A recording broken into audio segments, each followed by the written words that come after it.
감사합니다. 자, 우리 전후좌우에 우리 믿음의 가족들 바라보면서 한 주간 평안하셨습니까? 우리 인사 나누겠습니다. 네, 영상으로 우리 예배하고 있는 지체들도 많이 계신데요. 우리 영상 바라보시고 손 흔들면서 사랑하고 축복합니다. 우리 인사 나누겠습니다. 우리 이사야서 강해 이제 22번째 시간입니다. 나의 딸 시온산으로 조공을 보내라. 굉장히 의미심장한 그런 메시지의 제목인데요. 오늘 이사야 15장부터 16장까지 2장 말씀 가지고 하나님 말씀 전하도록 하겠습니다. 오늘 우리가 이제 보게 될 이 15장부터 16장까지의 말씀은요, 이제 우리가 열방에 대한 신탁의 챕터 안으로 들어왔다고 이야기했었는데, 이제 그 열방 가운데 특별히 모압에 대한 그 신탁의 말씀입니다. 이 모압이라고 하는 나라, 여기는 이제 남유다 땅 동남부에 위치한 사해, 여러분 사해 다 아시죠? 예, 그 사해 바다의 이제 동쪽에 위치한 그런 나라라고 여러분들이 이제 이해하시면 되겠어요. 그러니까 한마디로 얘기하면 남유다와 가까운 접경에 있는 그런 나라다라는 것이죠. 보통 우리가 지리적인 어떤 그런 관계들을 역사적으로 보면 나라의 접경 지역에 있는 나라들과 주로 친하게 지냅니까? 안 좋게 지냅니까? 예, 친하게 지낼 때도 있고 안 좋게 지낼 때도 있는데, 대체적으로 힘의 균형을 이루기 전에는 계속해서 끊임없는 긴장관계와 갈등관계가 있는 것이 사실이죠. 오늘 우리가 살아가고 있는 이 시대 속에서 우리가 처한 현실만 봐도 우리는 끊임없는 그런 경쟁과 견제 속에서 우리가 살아가고 있는 것을 볼 때에, 이 고대 문헌들을 보면은 이 모압과 유다가 종종 그렇게 긴장 관계에 놓여져 있는 것을 확인할 수 있습니다. 그런데 하나님께서 이 모압에 대한 패망, 이 모압에 대한 경고, 신탁을 오늘 이 본문을 통해서 예언하시는 게 주된 내용이라고 볼 수 있겠습니다. 자, 1절부터 5절까지 말씀을 함께 보겠습니다. 이것은 모압을 두고 내리신 엄한 경고의 말씀이다. 알이 망하는 그 밤에 모압이 망한다. 길이 망하는 그 밤에 모압이 망한다. 바익과 디본 사람들이 산당에 올라가 통곡하고 모압 사람들이 느보와 메드바의 멸망을 보고 통곡한다. 모든 머리를 밀고 수염을 깎는다. 그들이 굵은 배로 허리를 동이고 길거리에 나앉아 울고 지붕 위에 올라가 통곡하며 광장에서도 통곡하니 볼에 눈물이 마를 날이 없다. 헤스본과 엘르알레에서 부르짖는 소리가 저 멀리 야하세까지 들리니 모압의 용사들이 두려워 떨며 넋을 잃는다. 가련한 모압아, 너를 보니 나의 마음까지 아프구나. 사람들이 저 멀리 소알과 에글라슬리시아까지 도망치고 그들이 슬피 우면서 루잇 고개로 오르는 비탈길을 올라가고 호로나임 길에서 소리 높여 통곡하니 그들이 이렇게 망하는구나. 여기 보면 알, 길 이렇게 되어 있는데, 우리가 생각하는 그 달걀, 뭐 웨이 이런 개념이 아니에요. 그냥 지명에 대한 것인데, 알이라는 것은 이 모압 중부에 위치한 성입니다. 그러니까 뭐 지금 우리나라로 만약에 비유를 한다면 약간 세종시 뭐 이런 개념이라고 볼 수 있겠고, 그리고 이제 길이라고 하는 풀네임이 길 하레셋이라는 이 모압 남부에 위치한 모압의 수도가 바로 길입니다. 자, 이 알과 길, 어떻게 보면 이 나라를 대표하는 행정수도, 그리고 수도가 멸망하고 있는 그 모습을 묘사하고 있다라는 것, 그리고 이어지는 말씀에 총 16군데에 해당하는 이 모압 땅에 위치한 나라들이 어떻게 망하게 되는지, 그 도시들이 어떻게 패망하게 되는지에 대한 묘사가 담겨져 있는 것을 봤을 때, 우리가 이것을 통해서 뭐 대단한 정보를 깨닫지는 못할 거예요. 그리고 우리가 살아가던 시대도 아니고 지금 우리가 전혀 관심 없는 모압 땅이잖아요. 그런데 우리가 이 본문을 통해서 뭔가 이 안에 굉장히 심의가 담겨져 있을 것이다, 그렇게 말씀을 볼 필요가 없는 것은, 그냥 이 말씀만 딱 봤을 때 우리가 첫 번째로 캐치할 수 있는 건 뭐냐? 하나님께서 이스라엘의 하나님만이 아니시라는 거예요. 하나님은 이 이방 나라에 대해서도 지대한 관심을 갖고 계신다. 그 안에 살고 있는 거주민의 이름뿐만 아니라 그 거주민의 머리털까지도 세시겠지만, 하나님께서 굳이 이 모압 땅에 대한 그 디테일한 설명보다는 그 나라에 속해 있는 이 16군데의 도시를 쫙 읊으시면서 그 나라가 부귀영화를 누리는 것처럼 보이겠지만 결국에는 내가 그 나라를 망하게 할 거야, 섭리하시는 주인이시라는 것을 지금 이 본문을 통해서 보여주고 싶으신 거예요. 그런데 그 말씀을 이사야 선지자에게 전하게 하시는 가운데에 우리가 주목해서 볼 포인트가 있는데, 뭐냐면 이사야 선지자가 이 멸망하는 모압의 모습을 바라보면서요, 5절에 어떤 식으로 표현하고 있는가? 가련한 모압아, 이렇게 표현하고 있죠.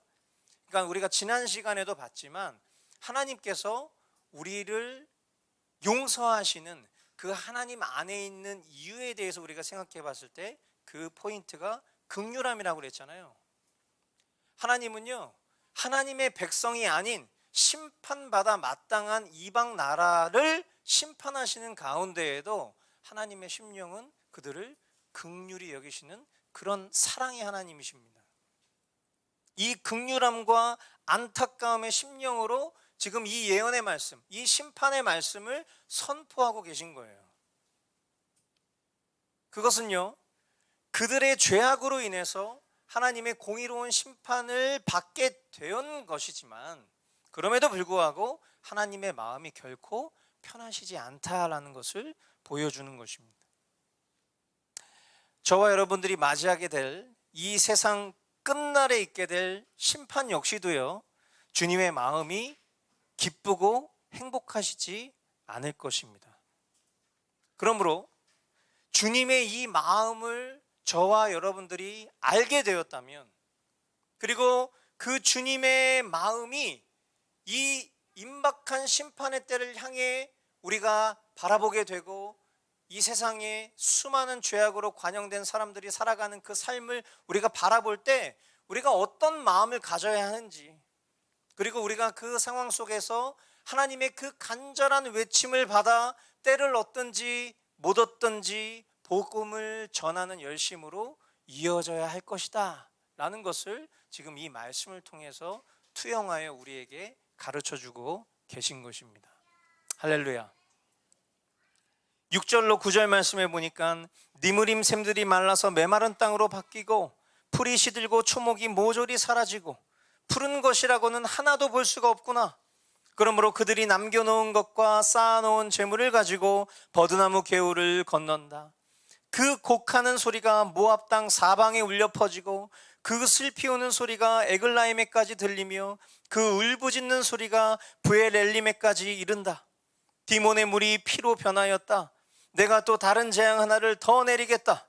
모압에서 도피한 자들과 그 땅의 남은 자들에게 사자를 보내어서 그들을 찢게 하겠다. 이 말씀은 굉장히 무서운 말씀이에요. 하나님의 심판이 어떤 식으로 이루어질지에 대해서, 하나님이 그들의 죄로 인해서 그들이 심판받는 것이지만 그들을 심판하시는 하나님의 마음은 긍휼함 그 자체라고 하셨어요. 그러나 그것이 하나님의 사랑의 속성이라면 하나님의 공의의 속성은 그 죄에 대한 심판에 대해서 철저하고 엄격하게 실시되는 것을 우리는 빼놓고 생각할 수 없는 거예요. 그랬을 때 하나님이 어떻게 심판을 하시는가? 이 모압에 대한 심판을 보면 인간적인 피난처, 그 안에 어떠한 소망도 발견되지 않습니다. 오히려 그 하나님의 심판을 피해서 도피하는 사람들이 있어요. 도피하는 사람이 어떻게 있을 수 있지? 하나님의 그 엄중한 심판을 벗어날 수 있는 사람이 있을까? 생각하고 있는 그때에, 그 도피한 사람이 안심하고 있는 그때에 그들의 마음을 그대로 통과시키시는 것이 아니라 남은 사자들을 보내어 모조리 삼켜버리시는 극렬한 심판을 주님은 보여주세요. 이것이 하나님의 사랑과 공의에 합당한 결과인 것이죠. 우리가 살아가다 보면은 우리는 내가 어떤 잘못을 하고 죄를 지었을 때 그 잘못과 죄에 대해서 하나님이 직결 심판하시지 않는 순간들이 굉장히 많아요. 그죠?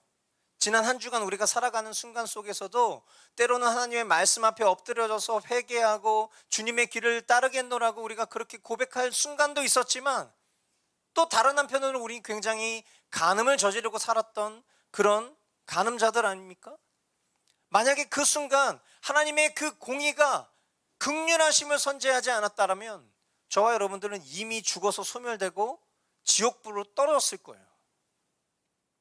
그런데 하나님은요, 때로는 하나님의 오래 참으심으로 하나님은 우리를 그 불의 가운데에서 내버려 두십니다. 그리고 그 죄가 얼마나 우리를 처참하게 만드는지 우리를 그냥 그 죄 가운데 내버려 두시는 순간들도 있어요. 그럼 우리는 내가 이렇게 살다가 죽겠구나, 우리 이렇게 깨달아야 되는데, 이 존재적 죄인인지라 나에게 어떤 직결 심판이 내려오지 않는다라는 이유 때문에 우리는 그렇게 살아도 괜찮다라고 생각하며 그 죄 가운데 계속 더 머물고 싶어하는 그런 속성들이 우리 가운데 있지 않습니까? 그런데 우리가 분명히 오늘 이 말씀을 통해서 깨달아야 되는 것은 뭐냐? 아무 일도 일어나지 않았지만 반드시 내 죄에 대한 대가 지불은 내가 반드시 치르게 될 거라는 거예요.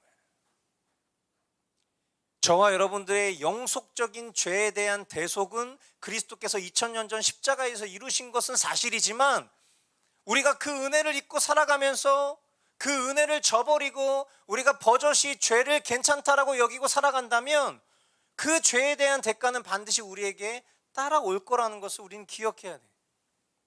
하나님은 남겨진 사자들을 보내셔서 그들을 삼키실 만큼 공의로우신 하나님이세요. 그러므로 저와 여러분들은 이런 하나님의 공의 앞에서 늘 깨어서 신앙생활해야 합니다. 내일이라는 시간은 우리의 것이 아니에요. 그것은 오직 하나님 손에 있는 시간일 뿐이죠. 그러므로 오늘, 지금, 우리 늘 항상 이거 강조하잖아요. 내일로 미루는 게 아니에요. 오늘 지금 이 시간에 공의를 집행하시는 그 하나님을 바라보면서 우리가 안일함과 나태함을 버리고 항상 깨어서 진지한 마음으로 주님의 날을 소망하며 그렇게 회개하는 신앙으로 살아야 하는 것입니다. 그것이 십자가 대속으로 구원받은 성도의 삶인 거예요. 아멘. 오늘 우리가 찬양으로 고백했었던 것처럼 결코 돌아가지 않으리 옛 삶으로, 우리 그렇게 믿음으로 고백했잖아요. 내일이라는 시간 우리에게 허락된 것이 아니라고 그랬죠. 오늘 지금 우리가 고백했어요. 결코 돌아가지 않으리 옛 삶으로. 그럼 그것을 성령님의 이끌려 유지 보존하기 위해서 힘쓰는 삶, 그것이 구원받은 자의 삶 속에서 드러나는 열매적 모습인 거예요. 주님의 추적하시는 그 심판의 대상자가 되는 것이 아니라 주님이 부어주시는 그 은혜와 복의 대상자가 저와 여러분들이 될 수 있기를 주님의 이름으로 축복합니다. 이어지는 16장 1절부터 5절까지 말씀을 봅니다. 모압 백성아, 예루살렘의 통치자에게 어린 양들을 조공으로 보내라. 셀라에서 광야를 거쳐 나의 딸 시온산으로 조공을 보내라. 있을 곳이 없어 날아다니는 새들처럼, 털린 둥지에서 흩어진 새끼 새들처럼 모압의 여인들이 아르논의 나루터에서 헤맨다. 그들이 유다 백성에게 애원한다. 우리가 어떻게 해야 할지 말하여 주십시오. 우리를 위하여 중재하여 주십시오. 뜨거운 대낮에 시원한 그늘을 들이우는 나무처럼 우리가 그대의 그늘에서 쉴 수 있도록 보호하여 주십시오. 우리는 피난민입니다. 아무도 우리를 해치지 못할 곳에 우리를 숨겨주십시오. 우리가 이 땅에서 살도록 허락하여 주십시오. 우리를 죽이려고 하는 자들에게서 우리를 보호하여 주십시오. 폭력이 사라지고 파괴가 그치고 압제자들이 그 땅에서 자취를 감출 것이다. 다윗의 가문에서 왕이 나와 신실과 사랑으로 그 백성을 다스릴 것이다. 옳은 일이면 지체하지 않고 하고 정의가 이루어지는 것을 보여줄 것이다. 여러분, 하나님께서 모압을 치시는데 도구로 사용하시는 나라가 바로 아시리아입니다. 우리가 이 아시리아를 하나님께서 사용하셔서 이 열방의 나라들과 또 하나님의 나라들을 공격해 하시는 그 하나님의 엄중한 심판의 모습들을 이 이사야 선지서를 통해서 보고 있죠. 그런데 이 아시리아를 통해서 멸망케 하시는 그 과정 가운데 하나님께서는 그 멸망을 이길 방법으로 예루살렘의 통치자 시온산으로 조공을 바쳐라, 이렇게 말씀을 하시는 장면이 나옵니다.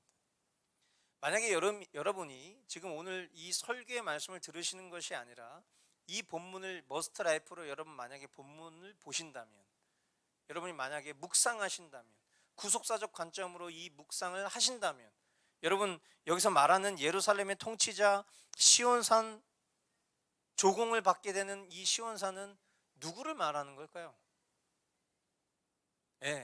여러분들 이미 훈련이 되셨어요. 구약의 선지서이지만 여기서 조공을 받아야 되는 그 대상, 예루살렘의 통치자 시온산으로 조공을 바쳐라 라고 했을 때 이 가리키는 대상이 바로 주님이시라는 걸 저와 여러분들은 탁 발견하게 되겠죠. 그러니까 무슨 얘기예요? 아시리아에게 지금 공격을 받고 있어요. 그러면 아시리아의 그 공격으로부터 벗어날 수 있는 방법은 뭐예요? 상식적으로 생각하면 아시리아에게 조공을 바쳐서 공격을 그만해줘, 이렇게 말하는 게 상식이란 말이에요. 그렇죠?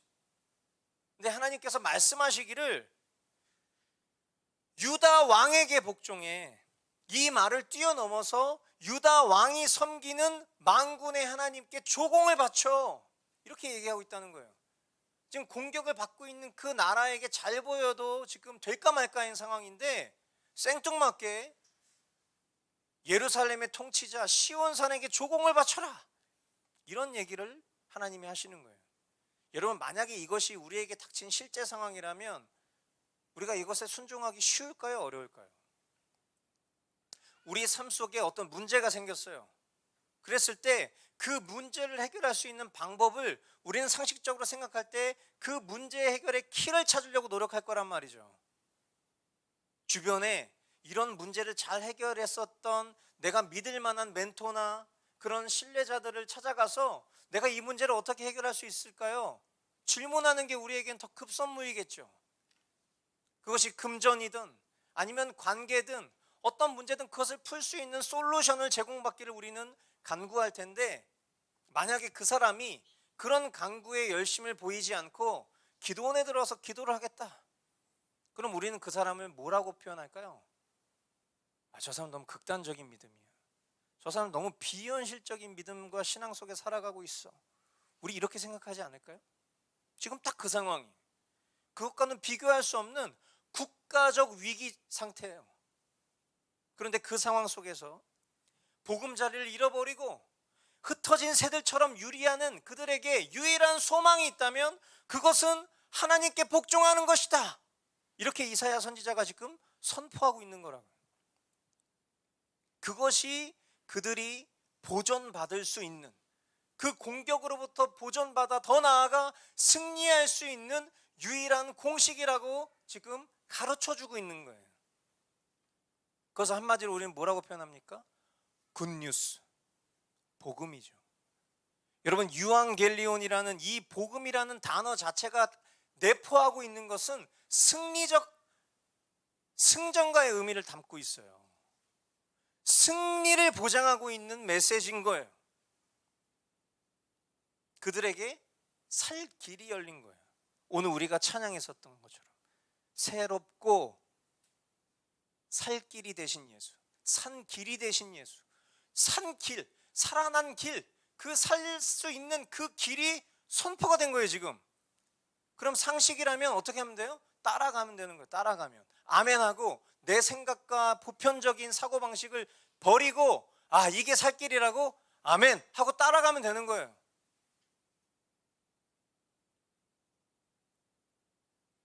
6절로 7절 말씀에 보니까 따라가는지 안 따라가는지 봅시다.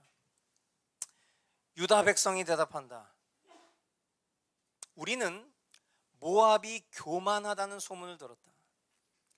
그들이 매우 교만하고 오만하고 거만하여 화를 잘 내지만 사실 그들은 허풍뿐이라는 것도 들어서 알고 있다.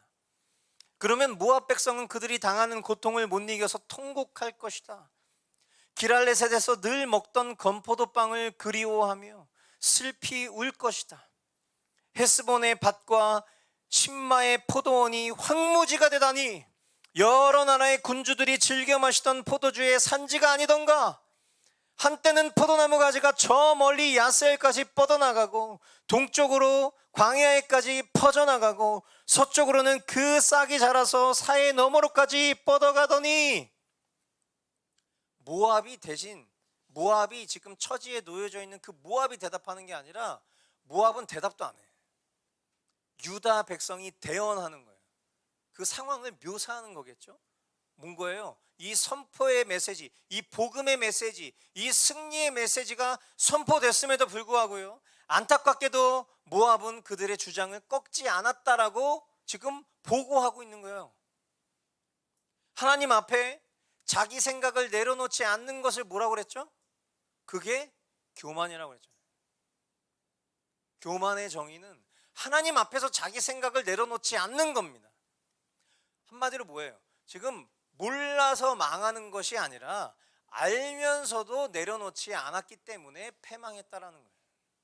하나님께서는 모든 것을 이미 다 가르쳐 주셨고 모든 책임을 다 그들에게 돌리셨어요. 남겨진 것은 그들의 순종과 그들의 복종인데 그들이 받아들이지 않았기 때문에 망했다라는 거예요.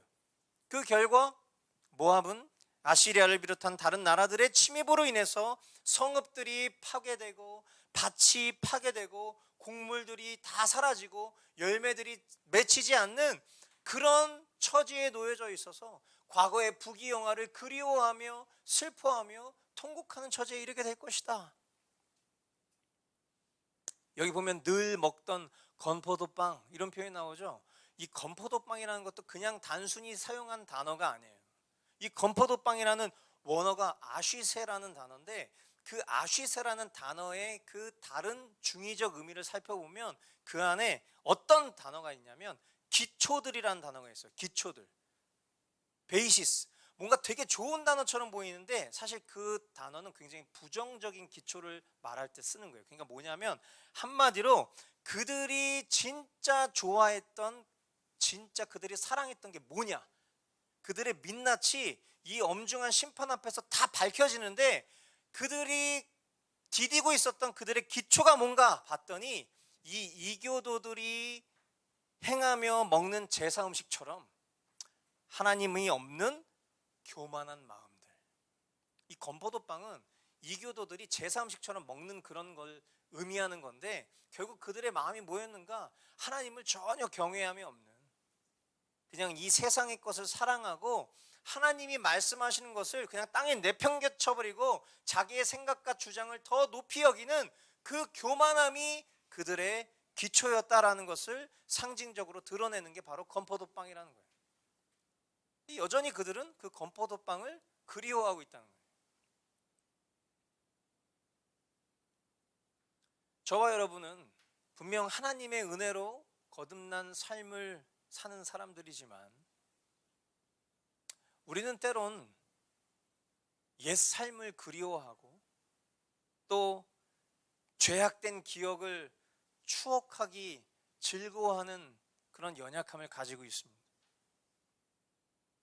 결코 돌아가지 않으리 옛 삶으로 그렇게 찬양하고 다짐했지만 우리는 그 죄악의 누더기 옷을 다시금 주섬주섬 찾아 입고 죄의 우물밭에서 뒹굴기를 즐거워하는 그런 어처구니 없는 모습일 때가 있다라는 거죠. 그러므로 지금 우리가 이 모압의 멸망의 모습들을 보면서 우리가 기억해야 될 것, 이들이 그 건포도빵 그리워하는 모습을 보면서 우리가 주목해야 될 것은 뭐냐? 이미 지나간 그 이전 것을 그리워하는 것이 아니라 새 것, 고린도서 5장 17절 말씀처럼 이전 것은 지나갔으니 보라 새 것이 되었도다. 새 것으로 사는 그 유일한 원동력을 우리는 붙잡아야 되는 거예요. 여러분, 이전 것을 붙잡지 않고 새 것을 붙잡는 원동력이 뭘까요? 그것은 주님의 말씀 앞에 머무는 거예요. 그 말씀 앞에 우리의 생각을 내려놓고 순종하는 거예요. 그것이 겸손한 거예요. 그것이 거듭난 자아가 믿음으로 승리할 수 있는 법입니다. 여러분, 하루 이틀 말씀 안 봐도 지금 다 살아계시죠? 다 살아있잖아요 지금. 그래서 우리는 이렇게 살아도 되는구나 라고 생각하게 된 거예요. 아까 말씀드렸죠. 우리가 하루 이틀 말씀을 안 봐도 괜찮다라고 생각하는 그 순간이 하나님이 오래 참으시는 순간이에요. 근데 그 하나님의 오래 참으심의 그 인내를 우리가 굳이 시험해야 되겠습니까? 우리는 하나님 말씀 앞에 매일매일 서도요, 그 매일매일의 말씀 앞에 부딪히며 깎여 나아가는 그 고통 속에서도 우리는 죄를 선택할 때가 훨씬 많잖아요. 근데 우리가 그 말씀 앞에 서지도 않으면 우리가 모압과 다른 게 뭐가 있어요? 우리가 그리워하고 있는 게 지금 뭡니까? 코로나 이전으로 돌아가고 싶은 거잖아요. 여전히 내 마음대로 살고 있었던 그때로 돌아가고 싶은 거 아니에요? 관념과 지식에 머물며 알면서도 살지 못하는 그런 능력 없음이 아니라 말씀 앞에 우리의 존재를 내어드려서 주님이 우리로 하여금 살게 하시는 능력을 저와 여러분 모두가 경험하며 살 수 있기를 주님의 이름으로 축복합니다. 아멘. 저와 여러분에게 주님이 외치시는 이 음성을 우리가 듣고 경외함으로 반응해야 될 줄 믿습니다. 이어지는 9절부터 14절 말씀을 여러분들이 눈으로 스크린하시면 이 말씀을 통해서 우리가 결론적으로 붙잡아줄 수 있는 게 무엇인가? 여러분, 이 세상에 존재하는 모든 것, 그것은 다 하나님의 섭리의 지배를 받는다는 거 여러분 믿으시죠?